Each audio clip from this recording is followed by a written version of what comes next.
we're very happy today to have Maarten Boudry, a philosopher, professor at University of Ghent. Maarten, it's a philosopher that it's in lots of fights, and that he has a marvelous background, having worked with some of the brightest minds of our time. Correct me if I'm wrong, but I believe that one of your mentors was Daniel Dennett, right?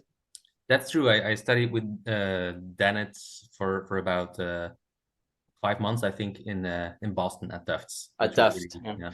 I live in. I was also at Tufts for 1 year. So, oh, really? But not what in the year? philosophy. It was 2014, 2015, I believe. Yeah, I think I arrived a little later. I think it was 2017 or something like that. Yeah. Okay. So Maarten, your field of specialization at the beginning, because now I believe that you're doing also other topics, but it was epistemology, philosophy of science, and right. One of your key topics was the demarcation problem.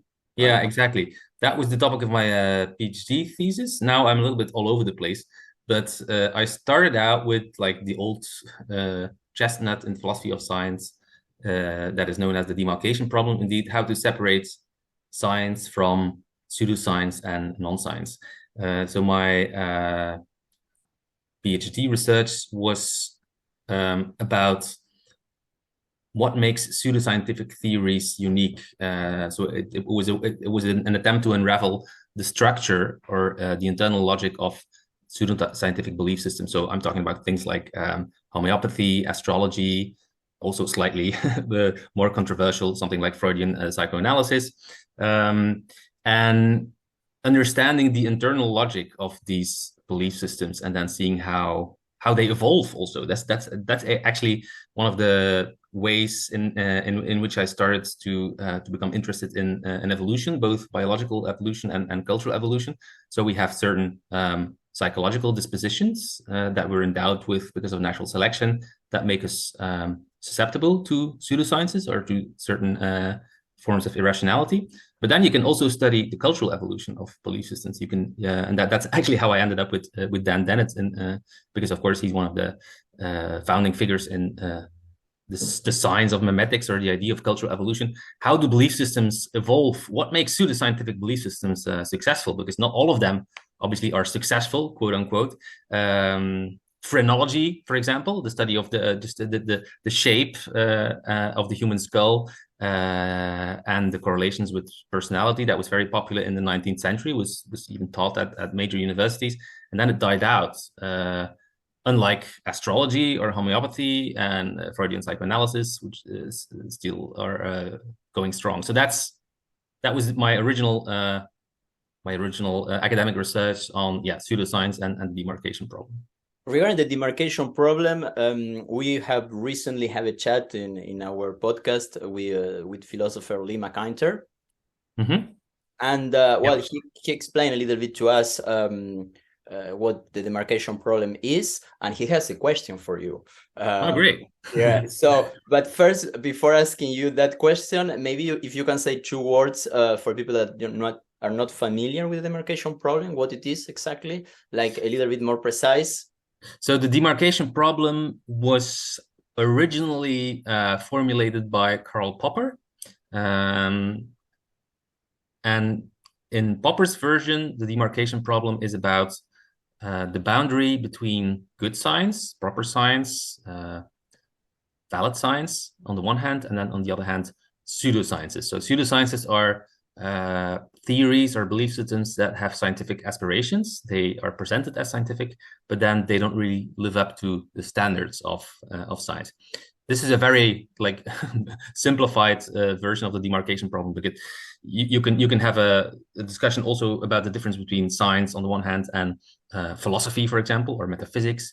In my writings, I call this the territorial demarcation problem, which is about finding the boundaries between different forms of knowledge, each of which may be valid in its own right. So to say that philosophy is non-scientific is not necessarily to say something bad about philosophy. Mathematics and logic are also forms of non-scientific reasoning or other sources of knowledge. But the demarcation problem, in the way that Popper understood it, was a normative thing. Like the word pseudo, literally in Greek, means fake. It's something nobody uses the term pseudoscience as a badge of honor. So nobody describes himself as a pseudoscientist. It's an intrinsically negative term. So on the one hand, you have the normative demarcation problem. That's the original one. That's the one that Popper was interested in. But then there's the territorial one. That's like the project of separating different forms of knowledge, all of which may be interesting or valid in their own right. Okay. And I believe that for you, the demarcation problem is something that can be solved. It is. It can be solved, but as often happens in philosophy, the first attempts to solve it were very ambitious. We're basically looking for something like a silver bullet, like something that destroys all pseudosciences in one stroke, which also basically was, goes back to Popper. Popper formulated the demarcation problem, and he also immediately provided a solution. So thank you for that. But I'm actually still sympathetic to Popper, even though I acknowledge that there are a lot of technical problems with his original solution to the demarcation problem. But I'm probably a little bit in the minority here among philosophers. So to spell out what Popper's solution was, for a theory to be scientific, according to Popper, it has to be falsifiable. And falsifiable means that it needs to rule out certain states of affairs. You need to be able to say about a theory, if you observe this, then the theory will be refuted. If a theory, on the other hand, is completely unfalsifiable, which means that it is compatible with every conceivable state of affairs, so there's no observation that you could make that would put the theory in jeopardy, then you're dealing with a pseudoscience. And Popper applied this originally to psychoanalysis, for example, and to Marxism. Marxism was a little bit more complicated because Freud believed that originally Marx's theory was scientific or had some scientific credentials, and then it kind of degenerated into a pseudoscience. Psychoanalysis, according to Popper, was pseudoscientific from the start. Popper actually worked together with Alfred Adler, who was a disciple of Freud's in the early days of psychoanalysis. And basically, so the reason why Popper thought that psychoanalysis was a pseudoscience was that psychoanalysis can basically explain everything, which means that it really explains nothing. So, for example, if a little boy is very affectionate towards his mother and doesn't really like his father, or is more cold or distant to his father, yeah, that's obviously the Oedipus complex. The Oedipus complex, of course, is well known. Probably don't have to explain this. Is the boy wanting to have sex with his mother and kill his father. But then if you observe the opposite behavior, if you observe a boy, for example, who's more affectionate towards his dad compared to his mom, then Freud would not be deterred. He would say, oh, but that's a reaction formation against the Oedipus complex, which has been suppressed, which has been relegated to the unconscious. So whatever the little boy is doing, whatever behavior he's displaying, Freud always has an answer within psychoanalysis. So that's one of the defining characteristics, I think, of psychoanalysis. And I still think that Popper was onto something. He really understood very early on, probably as one of the first people, that what many people took to be like the most admirable feature of psychoanalysis, the fact that it is so encompassing, that it can explain so many things, he understood that was actually its major weakness. He underestimated how difficult it can be to apply this demarcation problem in practice. Popper was somebody who was still very beholden to the idea that sciences have to be spelled out or understood in logical terms. So he was basically trying to solve the demarcation problem also in logical terms. So for him, falsifiability or unfalsifiability was a logical property of a theory. So you can completely disentangle it from the theorists, the people who believe it, the people like Freud, etc. You can just observe the theory in static theory as it is developed by Freud, and then determine whether it is falsifiable or not. I think that's way too simplistic because of a whole host of logical problems. But I do think that the kind of behavior that psychoanalysts are engaging in when you confront them with counterexamples, with counter evidence, and the kind of evasions that they resort to, that's something that Popper was one of the first to understand. And I think just psychoanalysis is just one example, but you can apply this to astrology. I mean, just look at any horoscope in the newspaper. It always has these very vague, obscure statements that can be interpreted in many different ways, which of course makes it very difficult to imagine any sort of event that would refute the horoscope's predictions. And in my own work, I actually have tried to develop this idea of falsifiability almost in evolutionary terms. I mean, in cultural evolutionary terms, because I always think of the survival and the reproduction of theories and belief systems. And if you think of scientific theories, a theory like relativity theory or evolutionary theory, well, one of their major strengths, of course, is that they correspond to reality, like, of course, or they capture important aspects of reality, which means that they can actually afford to be vulnerable to refutation. Like an evolutionary scientist can say, just, look at the fossil record, look at embryology, look at whatever, and just try to come up with a counterexample. Just try to come up with one species that didn't evolve or that doesn't fit the tree of life, for example. But pseudoscientists, of course, are in a much more tricky situation, because sooner or later, they're going to be confronted with apparent refutations. I mean, they don't have this advantage of just being in tune with reality. And so all of them are confronted with the problem, how do we avoid situations in which our theories are refuted? And this applies to any pseudoscience, whether it is in the social sciences or in the physical sciences.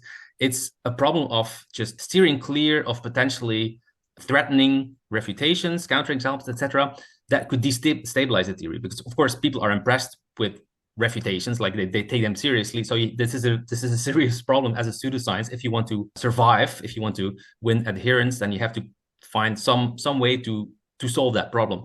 And I think this kind of falsification evasion that you see in psychoanalysis or in astrology has a sort of evolutionary rationality. It's the only way for pseudosciences to persist. The pseudosciences that are too vulnerable to refutation, well, they're not there anymore. They just withered away because they were just weeded out.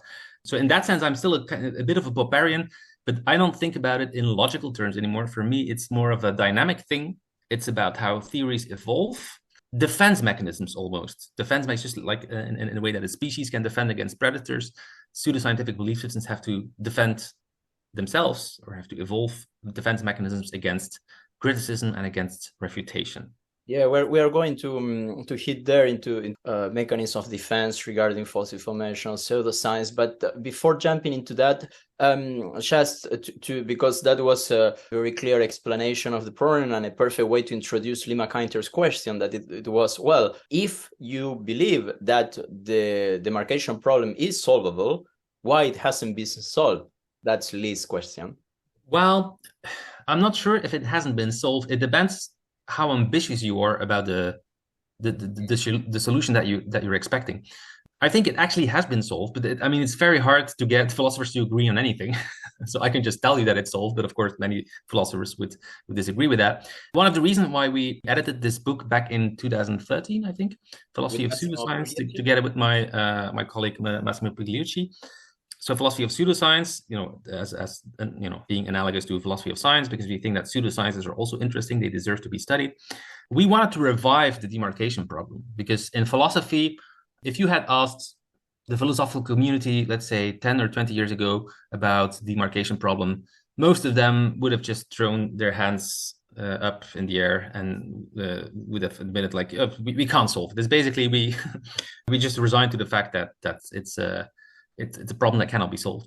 And that can be actually traced back to a single article. I mean, there were a number of philosophers, but one article by philosopher Larry Lawden was extremely influential in kind of pronouncing the death of the demarcation problem, or the demise of the demarcation problem. So in the post-war era, a lot of philosophers were still trying to figure out the solution to the demarcation problem. And then Larry Lawden basically declared, there's no such thing as pseudoscience, or there's just no general way to distinguish pseudoscience from real science, and we should basically give up on that problem, and also even erase the very words science and pseudoscience from our vocabulary. Now, that didn't mean that Lawden didn't see the distinction between astronomy and astrology, for example, but he basically said, well, you just have to evaluate it on a case-by-case basis. I mean, the idea that you come up with some sort of general criterion to separate good sciences from bad sciences was basically hopeless. And then I would say 10 to 15 years ago, there were a number of philosophers who tried to revive the demarcation problem and actually said, like, perhaps we should give it another look, because I mean, this problem is not going away. Societies are still dealing with astrology, with homeopathy, with psychoanalysis, with creationism, intelligent design, etc. I mean, and also like it's a kind of defeatist position almost to say, as philosophers, like, we're philosophers of science, but we cannot even tell you what science is. We cannot even tell the difference between between creationism and biology, for example. So can we really not do better than that? So that's why many philosophers had this idea of revisiting the demarcation problem. Now, my approach, as I told you, is basically thinking in terms of evolution, the development, the dynamic development of belief systems. And I think this is a general problem. As I said, whether you're talking about social sciences or physical sciences, all pseudosciences or all theories that are not scientific because they just are wrong, false, have to deal with this problem of the threat of counter evidence. So in that sense, I think we can come up with a general distinction between science and pseudoscience. Of course, there are always intermediate cases. I mean, it's never a black and white distinction. There are theories that can slowly degenerate into a pseudoscience, and it's never easy to draw a bright line. When did phrenology, for example, become a pseudoscience? Perhaps at some point it had some sort of scientific promise, and then it just degenerated into pseudoscience. So my take on the demarcation problem would be, that's if you ask me what's the one general feature that all pseudosciences have in common, well, that's the one that I just explained to you. Most philosophers would pretty much agree with that, but they would make it a little more, they would like cover their bases a little more and come up with a range of criteria. Because of course, this is just one single characteristic that in a lot of different ways pseudosciences exhibit. But many philosophers are more sympathetic to what is called a multi-criteria approach. So they say, well, falsifiability or the evasion of falsification, that's one important trait of pseudosciences. But then, for example, the deference to authority and to tradition, that's a very common thing if you study pseudosciences. It doesn't always happen. Like, you definitely have pseudosciences where that doesn't really play a large role. But if you think of homeopathy, for example, and definitely astrology, yeah, they have a tendency to say, well, I mean, it must be true because it's been around for so many centuries, or they just defer to the founders, Samuel Hahnemann in the case of homeopathy, or Sigmund Freud in the case of psychoanalysis. So you can have a sort of a list of symptoms of the things that you tend to find among pseudosciences, and then the list of things that you tend to find among real sciences, just simplicity, fecundity, just explanatory, breadth, all these things that we appreciate in good sciences. It's always more difficult to come up with a complete list of pseudoscientific symptoms, because there are many ways to screw up things. It's just a general thing that, like, there are many ways for a theory to go wrong. So most of these traits would not be applicable to all pseudoscience. But I would make the one exception with for the trait that I just mentioned, just the falsification evasion. So that was the topic of my last scientific paper. It's called Diagnosing Pseudoscience. That's the thing that they all have to deal with. That's almost, I would say, universal and general. Is that an answer to Lee's question? I'm not sure. So I do think if you have a, like, if you think that there's a silver bullet, and the demarcation problem is only solved with a silver bullet, and you can like write it down like it's an algorithm or a checklist, well, it's a little more complicated than that. But if you just have a little more realistic expectation, so if you tone down your expectations a little bit and you just come up with a serviceable solution, just a list of symptoms, how to identify sciences, how to identify pseudosciences, then I think we've made a lot of progress in the past couple of years. And I think in that sense, yeah, we have solved the demarcation problem. I mean, there can be new sort of pseudosciences that evolve, so we have to deal with them later on. So I'm more optimistic about just the state of the of knowledge about this demarcation problem in philosophy. And beyond the philosophical problem, but just focusing on really day-to-day issues where science is pretty helpful.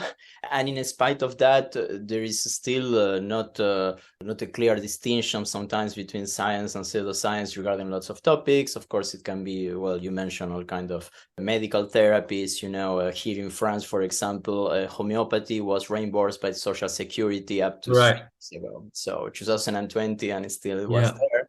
But also there is the whole thing regarding science denialism, right? Science denial, that I believe that it's pretty related. We can, of course, find it in the craziest ways, with people saying that actually COVID vaccines, it's Bill Gates controlling us. You can also find it in very sophisticated ways, like with the social constructivism that denies what biology has found, to give another example. And regarding our particular topics that we are going to talk about in a moment, about the environment, well, everything that is nuclear energy, everything that is GMOs, all these kind of things. So in your view, what are the key issues there regarding the impediment, to trust science? We have, of course, explored with other guests in our podcast, cognitive biases, but I believe that maybe you mentioned something before, that it's we have also been shaped by evolution to trust these things or to believe these things. I don't know if you want to go in that direction or you want to explore something different.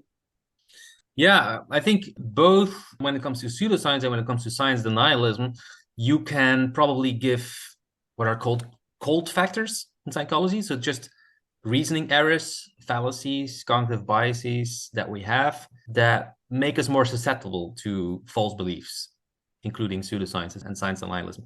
It doesn't mean that pseudoscience is being programmed into our brains. Of course, I mean, it's not like that. It's not as simple as that.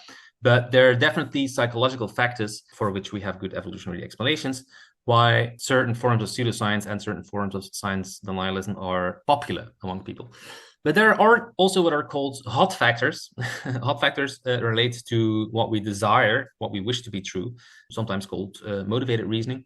And then in that area, I think ideology looms large. So the main reason why people tend to embrace pseudoscience, and especially the main reason why people tend to reject certain sciences, which is called science denialism, has a lot to do with ideology. And you can see this already if you look at the way that different forms of science denialism relate to each other.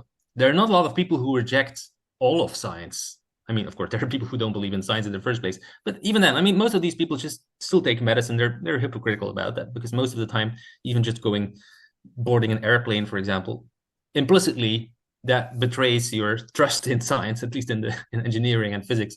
Most forms of science denialism are much more selective. Like they isolate like this one particular science that I really, really hate, that I want to refute.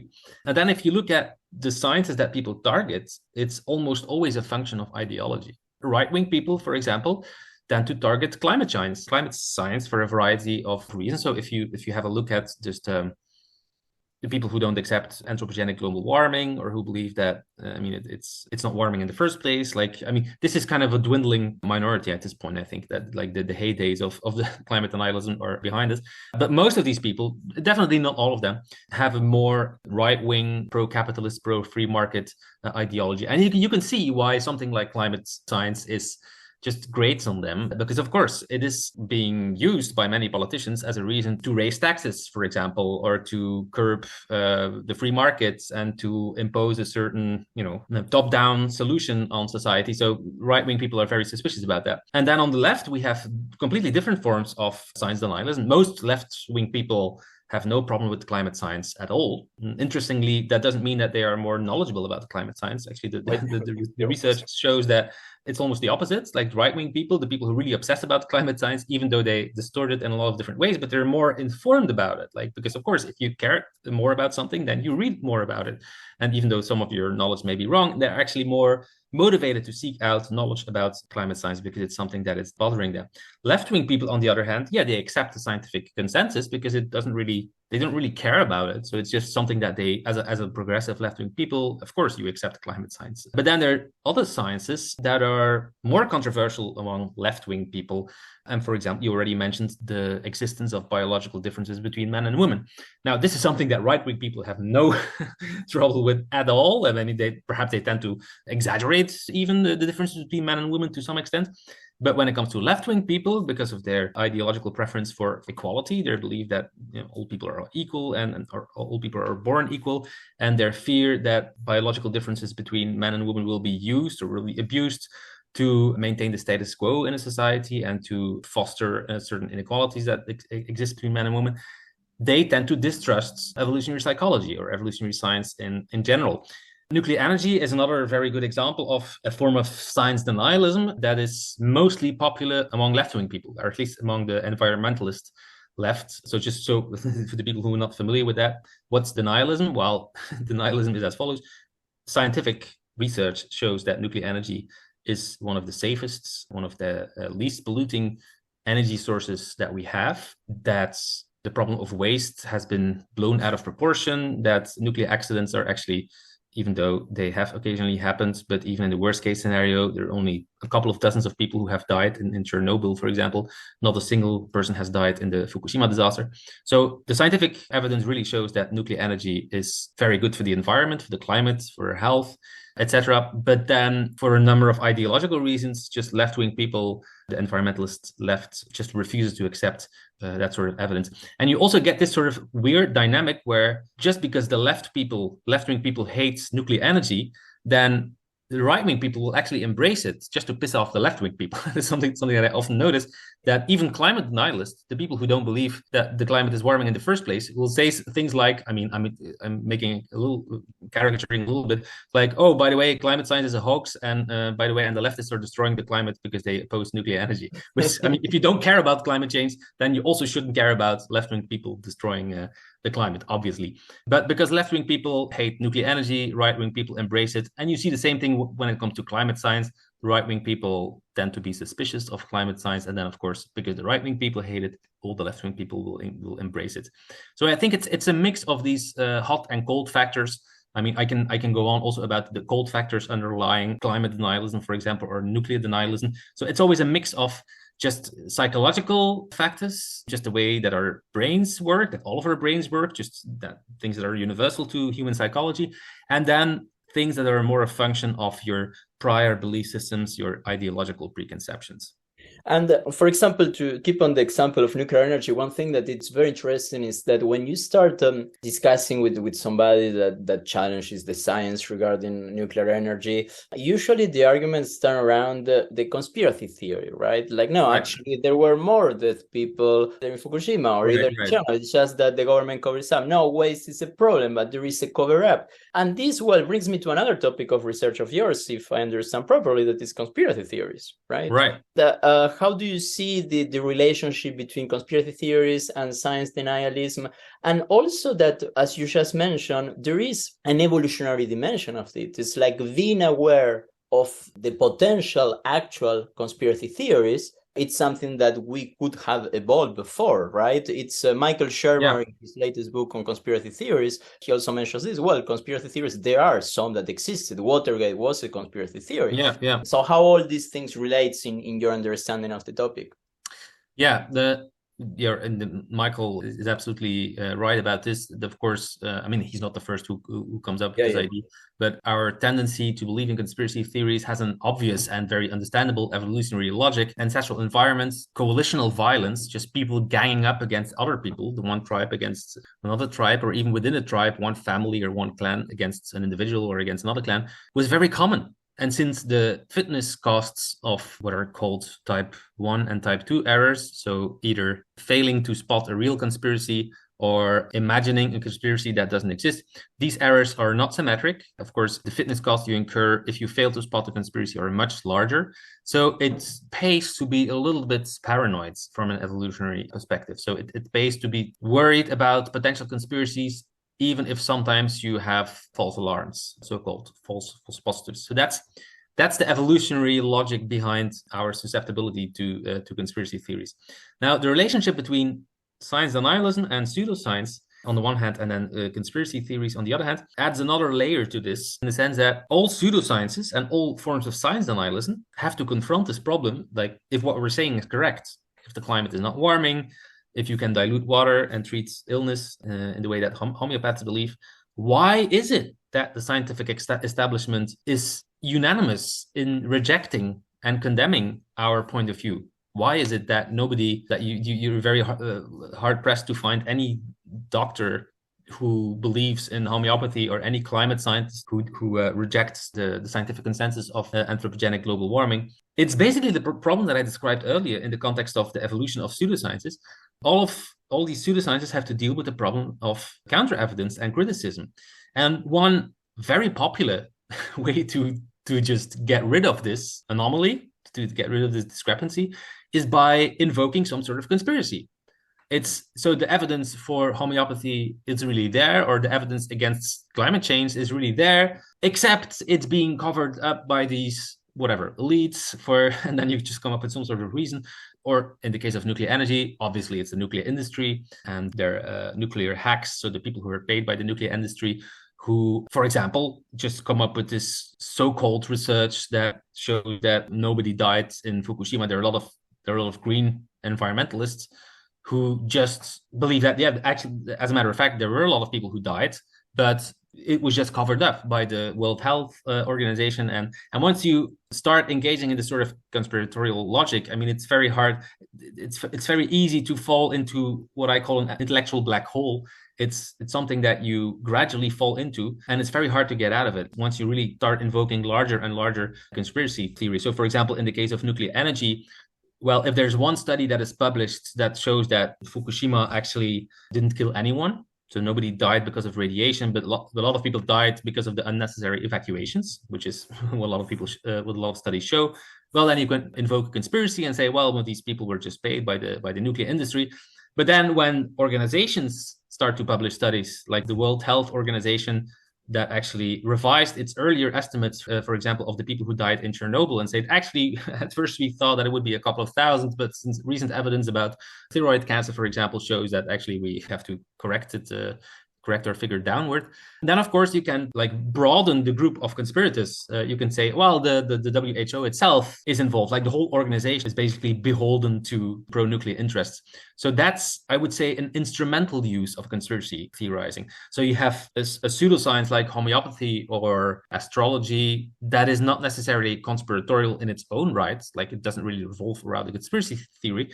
But then almost inevitably, these people, the people who believe in homeopathy, will resort to conspiracy theories as a kind of secondary defense mechanism just to explain why the whole scientific establishment is not buying what they're selling. So why all the scientific studies show that homeopathy does not work. Well, there must be, it's too tempting not to resort to conspiracy theory. And the fact that you're bringing in the instrumental dimension of conspiracy theories makes me wonder about something that I would like to have. What's your position on this? Regarding conspiracy theories, you have this approach, well, that actually people that share conspiracy theories don't actually believe in them. This, for example, the right. work of Hugo Mercier, Not Born Yesterday. Right. It actually is, well, it's a way for other things. It's a proxy for example, coalitional psychology, all these kind of things.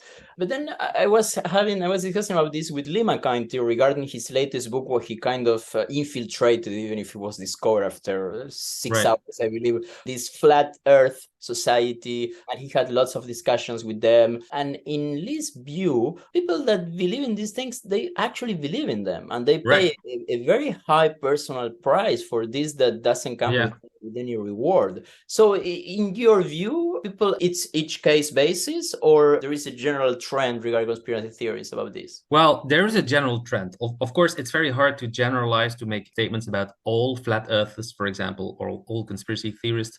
But I'm more of on the side of the people who believe that they actually believe this.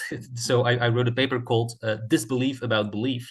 And this the concept that we coined to express the phenomenon whereby secular people, for example, people who have not grown up with religious belief or in a religious environment, are so estranged from religious fundamentalism, jihadism, for example, or just young earth creationism, that they find it hard to believe that anyone really believes this. And so they tend to come up with other sources of this apparent belief. And then there's a range of alternative explanations that you can come up with, of course. Oh, it's all about social cohesion, or they just pretend it has entertainment value. It's just because they feel they don't belong anywhere. It's just a sort of, it's a performative action. It's not really about belief.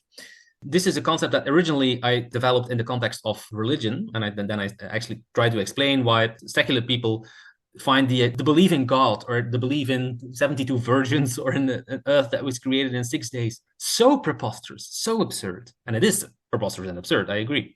But they find it so absurd that not only do they not believe it, but they also don't believe that anyone else believes it. It's a sort of meta-atheism, as one philosopher called it. So atheism is just you don't believe that there's a God. Meta-atheism is that you don't believe that anyone believes that there's a God because it's just the idea is just too stupid or too irrational.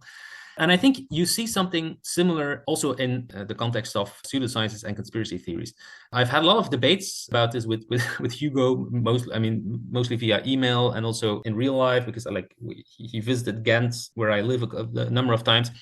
And I mean, there are definitely cases where Hugo is right. So I'm not denying that he's describing that what he says is an accurate description of some conspiracy theorists. I mean, we've all heard the news about Tucker Carlson and all the people at Fox News who professed to believe that there was massive voter fraud during the 2020 election, while in private, and we have evidence for that in their email conversations, they admitted that they just thought it was all bullshit. So these people just had very cynical reasons, profit-driven motives, to pretend to believe something. So this is definitely one scenario, and there's a certain group for whom this will be the case.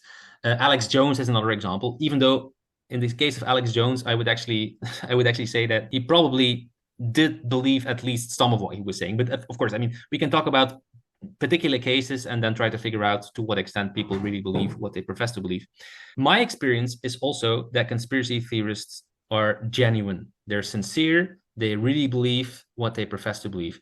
And the best diagnostic criterion, of course, for actual belief is behavior.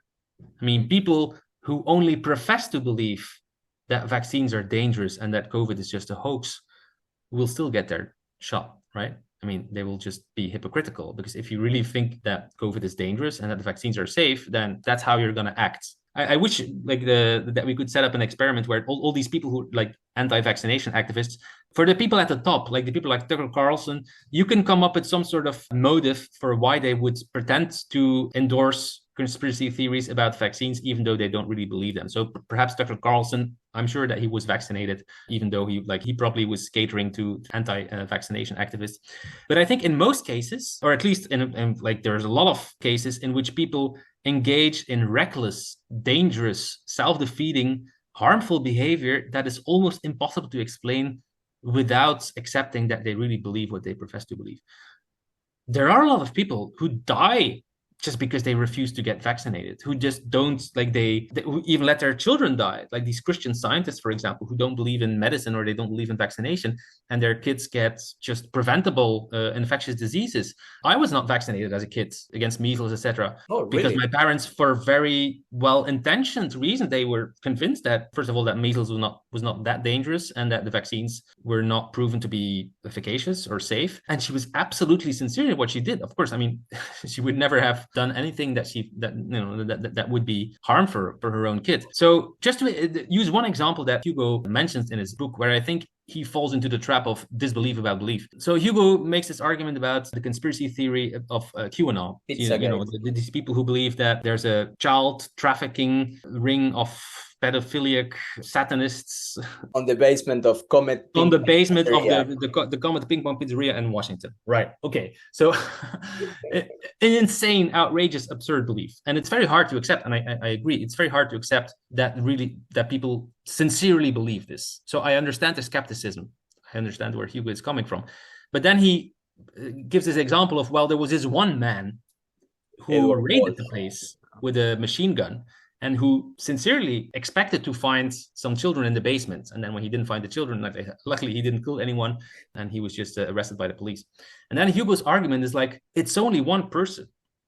What about all these other people who could have done something like that? If you absolutely believe that children are being raped and abducted and trafficked at a specific place where you're living even, or you could do something about that. And then Hugo points to the fact that most of these people didn't do anything except leaving bad reviews on Yelp of the pizzeria. And Hugo is kind of making fun of that. It's okay, but I mean, this is not what you would do if you literally believe that this is happening. I think Hugo is just underestimating just the internal logic of this belief system. Just imagine that you really believe this, right? That it's not just this pizzeria. It's just not like a small gang of rapists and pedophiles. No, this is just a global elite of people in the Democratic Party and even in the Republican Party, and they're so powerful, and it goes all the way up, and they're everywhere. So they're extremely powerful. Why would you go to the police? It would be completely pointless to go to the police, because what can you do as a single individual? You're just completely powerless. So the fact that people refrain from raiding the government, also, I mean, who does something like that? Even if you think that something outrageous is happening and you're indignant about it, I mean, this is a pretty extreme thing to do. So I think there's a host of reasons for why people didn't single-handedly take action against this child trafficking ring. And I think that Hugo is just, I mean, I have a lot of respect for Hugo. He's a very smart guy, and I love this book. And what he's saying is definitely accurate for some people, but I think he's underestimating just the logic of this belief system. Just he fails to adopt the perspective of the people who truly believe that. And I think this is something that you often see. There's just this kind of reluctance to accept that people really believe absurd thing, and there's a sort of tendency to come up with something, anything that could explain their actions or their professed beliefs in kind of things that are at least somewhat understandable. Like if you know that people are just spreading flat earthism, for example, because of its entertainment value, that's at least something that we can relate to, yeah, because it's funny, and of course it's and you have a sense of community, etc. But to really believe that somebody believes that the earth is flat, there's a sort of disbelief or incredulity that kicks in. So in general, I would say most conspiracy theorists really believe what they profess to believe. And in a lot of cases, in not all of them, people will even do crazy things. And even if they don't do the crazy things, we first have to make sure that there are not good reasons from their perspective for why they don't do the crazy things. There's a lot of people who don't commit terrorist attacks, but who still believe in the 72 virgins. I mean, there's a host of reasons for why these people, for their individual case, they don't think that it's the right time or they're the right person to fight the good fight, like to fight the jihad. But that doesn't mean that they don't believe in the existence of afterlife. It all depends on the details of somebody's life, and so you have to pay close attention to the explanations that they're giving, and also to the internal logic of the belief system. And this is something that I think Hugo and a lot of people sometimes fail to do, to really take the belief system seriously. But you need to have the actual belief in order to make this explanation work. Exactly. And regarding actual beliefs, once again, conspiracy theory, science denialism, and maybe the last topic that I want to approach with you is, the environmentalists that do exactly the opposite of what is needed for the environment. I don't want to name names, even if we're all thinking about Greenpeace and people like that. But because I know that you have a piece actually on that unfortunately is not translated yet in English. Is that correct? That you wrote with somebody else in Dutch about if you want to save the environment, you should do the opposite of what environmentalists do. Yeah, I'm not sure if that was translated. That's a good question. The piece on nuclear energy was definitely translated. Yes. I wrote it originally in English, and there I made the argument that environmentalists are posing a bigger obstacle to climate policy than the denialists, because with the best of intentions, they're opposing our most powerful weapon against climate change, namely nuclear energy. Yeah, that was translated in French. That was translated, yes. That's just one illustration of the broader point that I was making in this other article that you're referring to. That was with Hidde Boersma, who's a soil microbiologist, where we basically said, if you want to do something for the environment or for the climate, just listen to what environmentalists are telling you to do and then do exactly the opposite. Okay, of course, we were being provocative. I would not say that this rule of thumb will work. There are a few exceptions, maybe. There are a few exceptions, but you would be surprised how often it works. Like, if the environmentalists are telling you that organic farming is the way forward and it's good for the environment, no, actually, it's the opposite. It's bad for the environment because the yields are lower, so you need more forests. You need to deforest a larger area to have the same yield. And also, you cannot possibly feed the planet with organic farming. Like, you would have to cut down the whole Amazon rainforest, and you still wouldn't have enough farmland just because of the yield productivity. If environmentalists are telling you that you shouldn't use plastic bags and you should use organic cotton instead, no, actually, the evidence shows it's exactly the opposite. Organic cotton is much more harmful to the environment than plastic. What else is there? Then nuclear energy, of course, is a classic example. GMO, if you hear that GMO is bad for the environment and for the climate, no, it's actually the opposite. There are a lot of applications of GM, so genetic modification technology. Organic food, do you mention that? Yeah, organic farming. So the idea Organic of farming, yeah. that's the first one that I mentioned. sorry. Organic farming is, yeah, that's the thing that they love, and also it's actually bad for the environment. It's so in industrial high yields intensive farming is actually better for the environment. If you hear that local food is good and that eating tomatoes from Spain, for example, or pineapples from Africa, or coffee beans from Brazil is bad, actually, it's the other way around. Why? I mean, there's a lot of these things are counterintuitive. Why? Because the emissions embedded in the transportation of food are only a minute fraction of the total emissions. So most of the emissions are coming from the farming itself.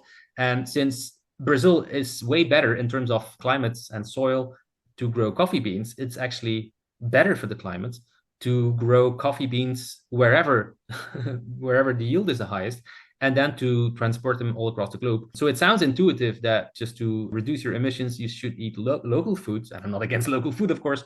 But if you think about it in terms of climate change, then globalization, just transporting food, even from the other side of the planet, is actually better for the environment. This is another example where I think hot and cold factors that I mentioned earlier kind of converge, because there's an ideological dimension to this sort of science denialism, but there is also a cognitive dimension to it, because I have to admit that the idea that it's better just to import tomatoes from Spain, even just flying or just putting them in a container ship, that this is better for the environment than just growing tomatoes here in Belgium. It is counterintuitive. Like, you would think that this cannot possibly be true, but then if you think about it, and if you realize that here, actually, they have to be grown in greenhouses, and that takes a lot of energy, and it's less efficient, etc., then it makes sense. But science is often very counterintuitive. The idea that nuclear energy is safe is also counterintuitive. It's splitting the building blocks of the universe. How could that possibly be safe?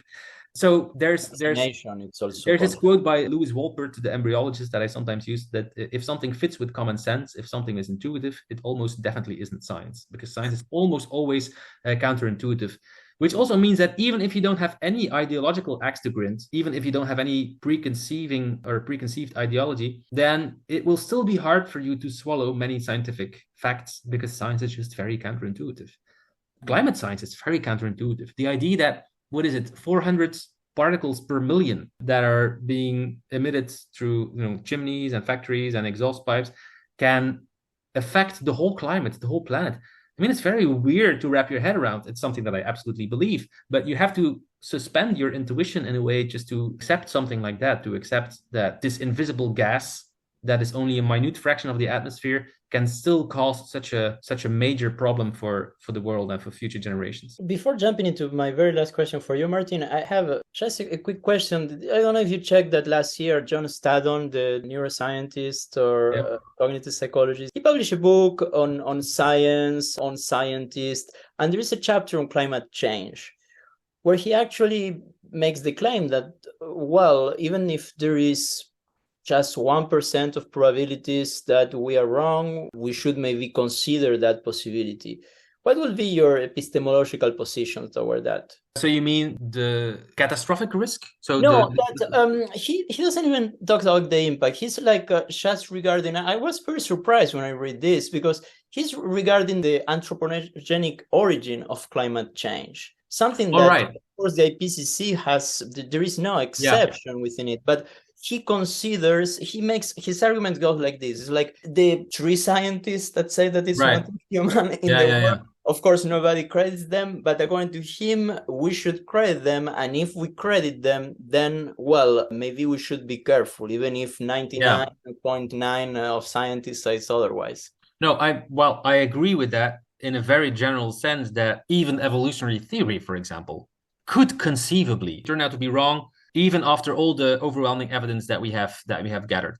Is it impossible for something like that to happen? Well, I guess logically it is possible that evolutionary theory will be discarded.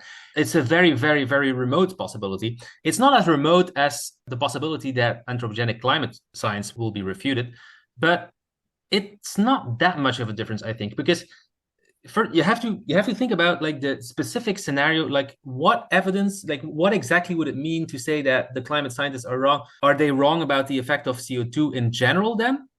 Because we already know, even without the anthropogenic contribution, that CO2 is a greenhouse gas. So is like the physical science of the greenhouse effect itself wrong? Because if we know that natural CO2 has a greenhouse effect, like human CO2 or CO2 that is emitted by humans, of course, have exactly the same chemical and physical properties. So why would that make a difference?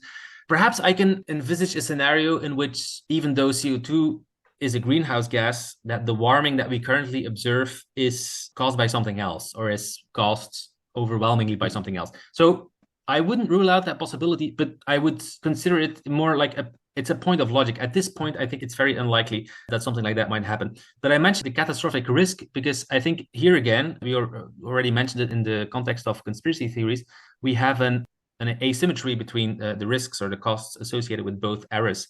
So yes, it's possible that the IPCC, for example, is way too pessimistic and that actually we're going to be fine, or the climate is actually not warming. The climate sensitivity, which is like the important factor in just predicting the amount of warming that we expect with every doubling of CO2. And that has an error margin, of course, because we don't know exactly what the number is. That could turn out to be way less than the IPCC imagines. That would be good news. Of course, we would all be relieved, like, whew. So on the lower end of the distribution, then of course that would be good news for humanity. But the opposite end of the spectrum, so if even the IPCC is way too optimistic, and if the climate sensitivity is even much higher, or if there are unexpected feedback loops or tipping points, for example, that suddenly make the climate warm catastrophically, I think that error, even if both scenarios are equally likely or equally probable, then one of them is still more important just because of the asymmetry and the risks that are involved. I also don't think, for example, that a 6-degree warming scenario is likely. Actually, I think it's very, very unlikely. But can we rule it out completely? I'm not sure. So the major reason why I'm defending nuclear energy in that paper that I published with my fellow philosopher of science, Simon Friedrich, The Ethics of Nuclear Energy in Times of Climate Change, the main reason why we're doing that is exactly to avoid the worst case scenarios. So we're thinking of a scenario in which the IPCC is too optimistic, the climate sensitivity is higher than we expected, and all the plans for 100% renewables fail for whatever reason, because of bottlenecks in resources or whatever, or because people just resist all the transmission lines and with the wind turbines. So we say we have to invest in nuclear energy, not because we will absolutely need it, but as a sort of insurance policy against the worst case scenario, because that's the most important one, even though it's not the most probable scenario, the really catastrophic scenarios that some people are worried about. But it is still something that should loom large in our thinking about climate change, because it's the most consequential of scenarios. Well, and that's great to conclude with the very last question, that it's, well, what would be your advice for people that are really concerned about the environment, but they're also concerned about the kind of catastrophic, future scenarios that everybody's or lots of people are bringing. People also that are start to suffer from eco-anxiety and, all these kind of things, and the whole pessimism. What's your advice for them? What would you suggest them beyond, of course, supporting nuclear energy? Well, I would say to them, despite all the bad news that you've heard, it is still the case that there's no better time to be alive than today. There's no better time to be born than today in 2023. Eco-anxiety sometimes becomes so extreme that people refrain from having kids, for example, because they don't want their kids to live up in a world that is basically doomed. And I'm not saying that there's nothing to worry about. There's definitely something to worry about. That's why my latest book in Dutch was about climate change, because I think it's the defining challenge of the 21st century. It's probably the biggest problem that we have to deal with, except when AI gets more of a thing to worry about. One problem that would at a actually, time. yeah, that would be bad news if AI becomes even more threatening than climate change. But okay, let's just stick to climate change. It is definitely something to worry about. But you have to put things in the proper perspective. Even though it is true that the climate is warming and that we are already suffering from it, and especially poor people are suffering from it. And yes, there are more floods, there are more droughts. Like, we can already feel the consequences of climate change. It is still true that if you look at the death rate from natural disasters in the past couple of decades, so since the beginning of the 20th century to now, you see tremendous progress. So a 90% decline in deaths from natural disasters, which is basically driven by economic development. Places where a lot of people die from natural disasters today are the places that are the least developed. In the richest countries, almost nobody dies from natural disasters because people are well prepared. They have strong buildings, they have evacuation systems, they have hospitals, etc. So we also should not underestimate the resilience of humanity. It is pretty impressive just to see that even though the climate has become more dangerous over the past couple of years, at this point, economic development, human progress is definitely still winning out. It's like hands down. There's not even a contest. And yes, the climate will become even less stable, and so it's going to be a rough ride. That's for sure.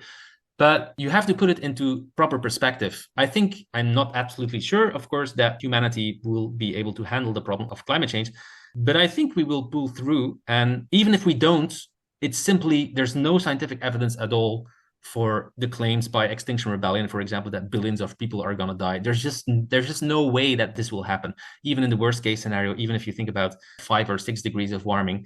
So 50 years ago, people also worried about the environment. Climate change was not really on the horizon yet, but we shouldn't underestimate that this age is not special in this respect. I mean, we're so obsessed with our problem of our age that we tend to forget that 50 years ago, for example, when the Club of Rome published its first report, there was a huge anxiety about overpopulation, about the depletion of natural resources, about the hole in the ozone layer, about pollution of lead, of sulfur, of like many forms of pollution that we have even forgotten about because basically they have been solved. So, and I'm not saying that because the doom prophets of 50 years ago turned out to be wrong, that the prophets of today will also turn out to be wrong. Because of course, I mean, progress is never linear. It's almost impossible to rule out that one catastrophe will be the end of humanity. But I think if you put things in proper perspective, if you look at the broader picture, then humanity is still in pretty good shape. And if we keep our cool and if we solve the problem of climate change in a rational way, without any ideological baggage, then I think it's a problem that is absolutely solvable. There's no law of physics that prevents us from solving the problem of climate change. We just have to decouple economic growth from carbon emissions.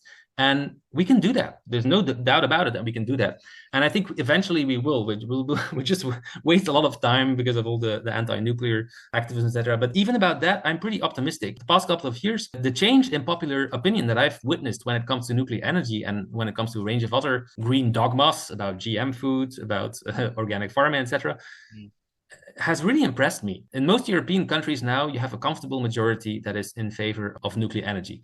It takes long to build nuclear reactors, but more and more countries are starting to consider building more nuclear reactors. So I'm still hopeful about the future. There's no guarantee that it will all end well, but I'm pretty confident that we can solve this problem just as we have solved other problems that we have forgotten about exactly because they have been solved. Thank you very much, Maarten. It was a real honor to discuss with you. This was truly enlightening. So thank you very much for all your views on this. Thanks a lot for having me. I enjoyed it very much as well. Thanks.